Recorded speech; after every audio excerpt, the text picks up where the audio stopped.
Do të shojmë tani tek një temë e cila lidhet drejt për drejt me interesin qytetar. Një nga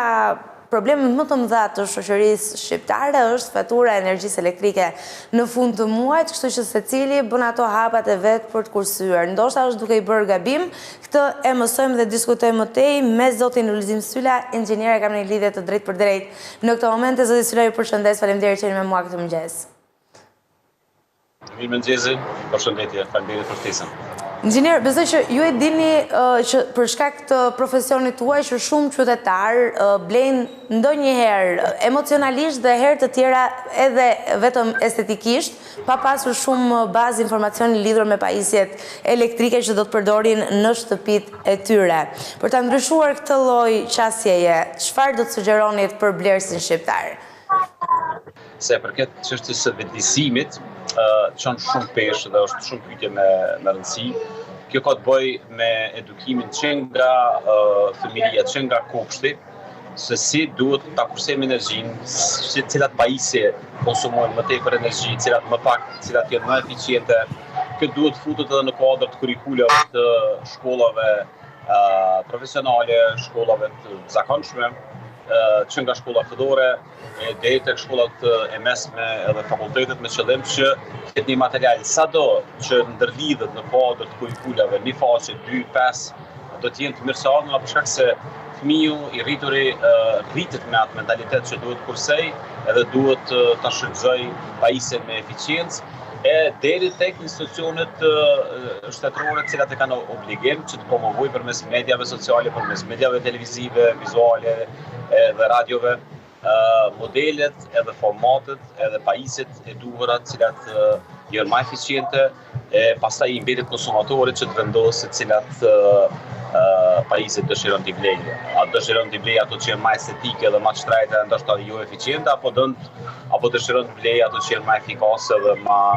me konsumator të energjisë elektrike. Por megjithatë edhe konsumatori ka nevojë për orientimin e duhur, kështu që çfarë do të sugjeronit ju? Cilat janë 3 gjërat kryesore që duhet të kemi parasysh momentin që marrim një pajisje elektrike për shtëpinë? Një prej pikave kryesore është që marketet ose dyqanet duhet ta shtojnë nivelin e kujdesit edhe të sugjerimit, përkatësisht edukimit të klientëve ose qytetarëve, me qëllim që për çdo pajisje të ketë sqarimet e nevojshme të kategorisë së produktit, se sa konsumon energji, në cilin nivel të kategorisë së konsumit është ai produkt, dhe personi apo shitësi duhet jetë i përgatitur që ta njoftoj me kohë, qoftë nëse blen online, qoftë nëse blen në dyqan real, që ta njoftoj me kohë se çfarë konsumi ka brenda ore ky produkt ose brenda 24 ore, me qëllim që konsumatori të jetë informuar për gjithçka, dhe ajo çka duhet bëhet është që edhe arkitekti, edhe inxhinieri duhet që kur dizajnohen shtëpitë, kur dizajnohen kuzhinat, kur dizajnohen gjitha orendit, të ketë edhe një kalkulim preliminar se sa mund të kushtoj ose sa mund të harxoj kjo shtëpi ose kjo banesë energji elektrike, që edhe kur blehet një banesë ose kur blehet një shtëpi, të ketë kujdes sa i përket çështjes konsumit të energjisë, sepse nganjëherë njerëzit harrojnë që përdorimi i një pishine ose përdorimi i një saune ose përdorimi i një pajisje të tjera ekskluzive ose luksoze din të shkoj konsumi energjisë deri në 1.000 euro ose 2.000 euro ose 3.000 euro. Edhe ato nuk e parashikojnë. Zoti Sylla, nëse kemi të instaluara panele diellore, se më erdhi natyrshëm kjo pyetje nga ajo çfarë ju thatë lidhur me këtë kosto në përfundim të muajit, që është kosto goxha e lartë. Pra nëse këtë energji do ta merrnin përmes paneleve diellore për gjitha këto pajisje, sa do kishim kursyer? Është fat i madh, edhe është një rrugëvitje vetdijes e mirë që në Shqipëri ka filluar përdorimi i madh i energjisë solare edhe energjisë termike, gjë që ndihmon jashtëzakonisht shumë në uljen e përdorimit të energjisë elektrike, sepse llogaritet që nëse një shtëpi ka një kulm, një çati të mirë të përshtatshme për vendosje të paneleve solare, ajo mund të kursej deri në 70% të energjisë elektrike, varësisht nga natyra e konsumit të energjisë. Natyra e konsumit nuk kupton që a punon vetëm burri apo dhe gruaja, a janë fëmijët në shkollë apo jo, a janë çerdhe apo janë aktiv në punë, kështu që varësisht nga konsumi ditor edhe i mbrëmjes i energjisë elektrike, sistemi solar do të ishte shumë eficient nëse energjia përdoret në mënyrë konstante. Nëse nuk përdoret në mënyrë konstante, atëherë duhet të hudhet në rrjet edhe të kompenzohet me energjinë e konsumuar. Kështu që në barë tash pastaj mund të lidhen edhe bateritë si zgjidhje ose si alternativë nëse ju konsumoni shumë energji, që sistemi solar të jetë më i lartë, me qëllim që truhet edhe në bateri, sepse tash fatmirësisht edhe bateritë kanë çmim të pranueshëm për familjet edhe bizneset në Shqipëri, kështu që ja vlen të kombinohet. Po, ajo çka duhet të shtohet është që qeveria në vazhdimsi çdo vit duhet të mbështesë bizneset edhe familjet me komponentet që të ketë sa më tepër decentralizim të konsumit të energjisë, përkatësisht prodhim vetanak me qëllim edhe të uljes konsumit të energjisë, po edhe të uljes së ngarkesës që Shqipëria ka tash gjatë verës për shkak të turizmit, sikur të kishte çdo familje, çdo hotel, çdo restoran, të kishte sistemin solar vetë, të kishte battery management ose battery storage për bateritë, atëherë ngarkesa energjetike në nivel kombëtar në Shqipëri do të ishte shumë më ulët dhe pasojat do të ishin shumë më të vogla. Një pyetje e rëndësishme lidhet me çmimin e këtyre pajisjeve elektroshtëpiake dhe zakonisht ka mbetur, nuk e di në është thjesht stigmatizim, që pajisjet të cilat kushtojnë më shumë janë më të sigurta dhe njëherëzi edhe kursejnë më shumë energjia. Mund ta themi me siguri këtë? Jo domosdoshmërisht, për shkak se konkurenca e madhe që është në treg, ka bërë që të futën në treg kompani jashtëzakonisht të mëdha dhe jashtëzakonisht të fuqishme që ofrojnë zgjidhje të jashtëzakonshme, që duhet përmendim patjetër siç janë kompanitë kineze, supozojmë. Edhe këto kanë bërë ose kompani turke ose kompanitë edhe nga Afrika besatash, janë brende të cilat kanë arrit me sjell edhe produkte të mira, edhe produkte kualitative, po edhe produkte të cilat e mrrin nivelin e eficiencës për gjitha llojet e produkteve që i përdorim në familje apo në biznes. Kështu që sot kemi zgjidhje të jashtëzakonshme, kemi zgjedhje të cilat kemi mundësi me vë edhe një eficiencë të lartë, po edhe njëkohësisht me kosto të pranueshme, cilat kthimi i investimeve është shumë i shpejtë. Mua më kujtohet nga fëmijëria ime në shtëpinë e prindërve, ishte e pamundur që të mos e hiqet dushin nga priza apo ta nxirje jashtë funksionit në momentin që do duhej patjetër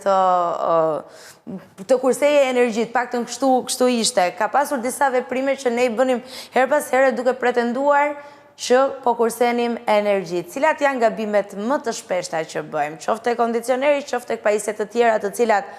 jo vetëm që s'na kursejnë energji, po nga ana tjetër edhe dëmtojnë pajisjet. E vërtet ajo që thatë, shkaku se ka qenë edhe ashtu mentaliteti dhe mungesa e njohurive ka bot vetën, sepse nëse një familje me 4 ose 5 anëtar duhet bazat rregullta brenda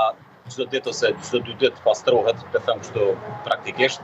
do duhet që bojleri ose ngrosi i ujit mos ndale asnjëherë sepse më shumë kushton që të ndalet edhe të ndizet, sepse të jetë i ndezur vazhdimisht, sepse ai vazhdimisht e man energjinë konstante termike, edhe mund ta kesh në çdo moment për pastrim ose për higienë sanitare, çfarë do nevoje që ke,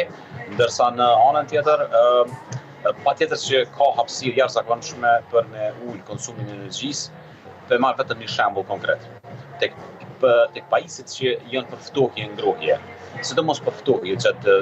sezonit të verës, e kemi parasysh apartamentet ku secili apartament edhe në Shqipëri, edhe në Kosovë, edhe në Maqedoni, edhe në Malzi, fatkeqësisht secili objekt e ka klimën e vet, që i thojmë ne kondicioner.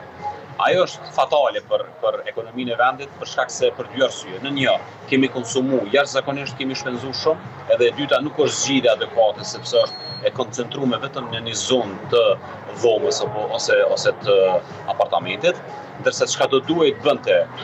ligji i për ndërtim, do ta caktonte kodin e ndërtimit dhe mbi bazat të kodit të ndërtimit do duhet të caktonte me ligj strikt që të jenë kondicioner central. Kondicioneret central nuk kupton që nëse ti e ke një apartament 20 kate, gjitha familjet që banojnë ato, në bashkëpunim me investitorin, vendoset edhe përcaktohet që klima apo sistemi kondicionimit jetë qendror, të jetë në bodrum, edhe ajo i funksionon me sistem të BMS-it, domethënë të kontrollit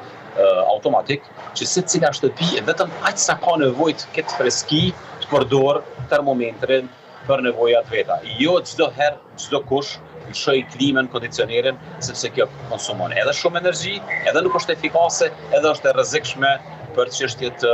në eksplodimit apo djegjes apo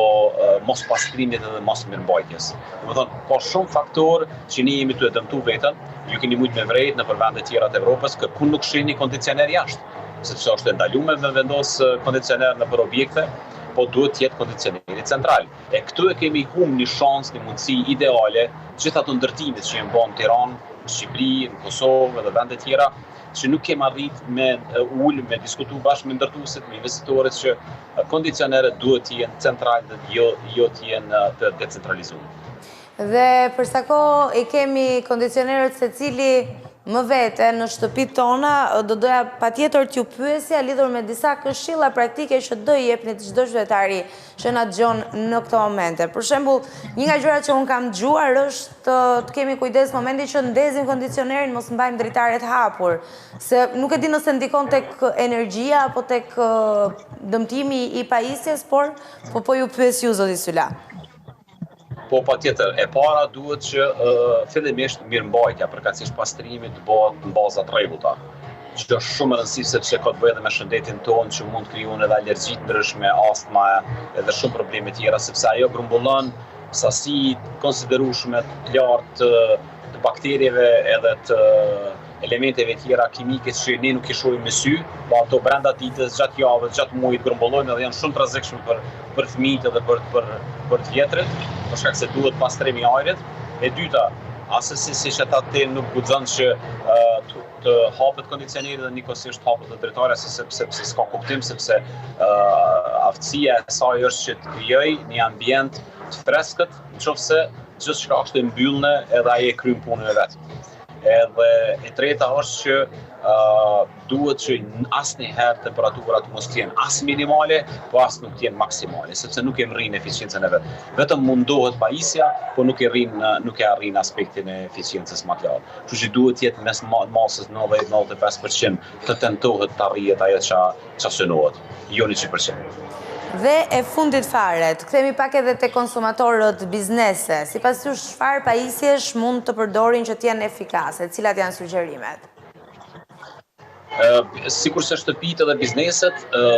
qendrore është ajo që thash më herët, kodi i ndërtimit. Kodi i ndërtimit duhet ta përcaktonte nivelin e saktë të nivelit izolimit, nivelit të llojeve dritareve, dyerve, me qëllim që të paktën gjatë fazës ndërtimit ne ta krijojmë bazamentin e eficiencës të energjisë që mund të arrijmë deri në masën 70-80%. Pastaj, brenda objektit, ajo që mund të avancojmë është që duhet përmes sistemeve të paneleve solare, përmes sistemeve të paneleve termike, përmes rujtjes së energjisë që njihen si energy storage, biznesi mund të jetë jashtëzakonisht efikas për shkak se e monitoron konsumin e energjisë, e monitoron prodhimin e energjisë, edhe e monitoron tepritjen e energjisë që ta hudhë në rrjet që të ndihmojë edhe rrjetet, po edhe të prodhojë energji për nevojat veta, edhe të ketë sa më pak konsum, edhe të ketë sa më pak përdorim të energjisë elektrike. E pastaj varet se cila kompani duhet të krijojë edhe rregullat e veta të brendshme të konsumit të energjisë, ta krijojë një mini manual të vogël ku secila kompani e ka brenda të integruar në kompani që duhet ta respektojë stafi edhe gjithë komunitetit. Zoti Syla, ju falenderoj për bisedën dhe për çdo informacion që sollët në start dhe ju uroj një ditë sa më të mbar në vijim.